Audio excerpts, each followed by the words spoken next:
క్రమాన్ని ఎంతో ప్రతిష్టాత్మకంగా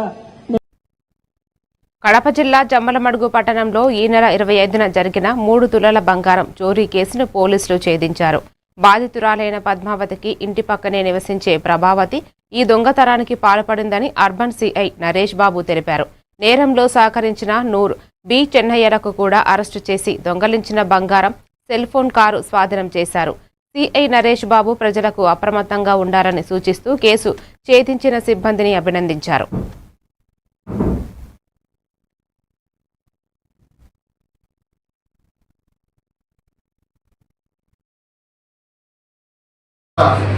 అవసరాల నిమిత్తం అప్పులు చేసుకున్నది. అప్పులు తీర్చడానికని అప్పుల వాళ్ళు ఒత్తిడి చేయడంతో దాన్ని ఏ విధంగా చెల్లించాలనే ఉద్దేశంతో ఈ గోవింద పద్మావతి ఆమెని టార్గెట్ చేసి దీని కొద్దిగా అంతగా యాక్టివ్గా ఉండదు. ఏదో విధంగా సులభ మార్గంలో డబ్బు సంపాదించాలా, ఎవరిని టార్గెట్ చేయాలని చూస్తుండగా ఈమెను టార్గెట్ చేసి ఈమె కూతురు అదేవిధంగా ఈమె దగ్గరికి జాకెట్లు కుట్టు బట్టలు కుట్టడం వంటివి చేస్తూ ఉంటుంది.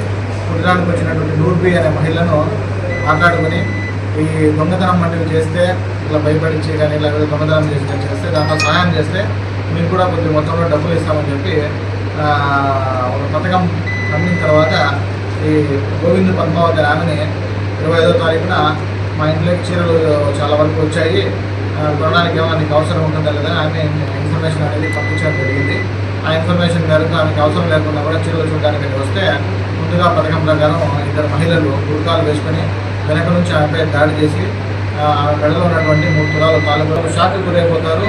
సరైన ఆధారాలు ఇవ్వలేరు, వాళ్ళకి సంబంధించినటువంటి హృదయానికి సంబంధించినట్టు ఏమి ఇవ్వలేరు. అదే కెమెరా ఉందనుకోండి, పోలీసులు వెంటనే రంగంలోకి దిగి వాళ్ళకి వివరాలన్నీ సేకరించుకొని వెంటనే మేము అప్రమత్తమే మిగతా వాళ్ళకు కూడా ఇన్ఫర్మేషన్ షేర్ చేసి చుట్టుపక్కల పోలీస్ స్టేషన్ వాళ్ళ ఎంతో తొందరగా పట్టుకోవడానికి వీలవుతుంది. కాబట్టి దయచేసి మీరు పోలీసు వాళ్ళు చెప్పే విజ్ఞప్తి ఏమంటే కెమెరాలు అనేది రక్షణ కోసం ఖచ్చితంగా పెట్టుకోండి.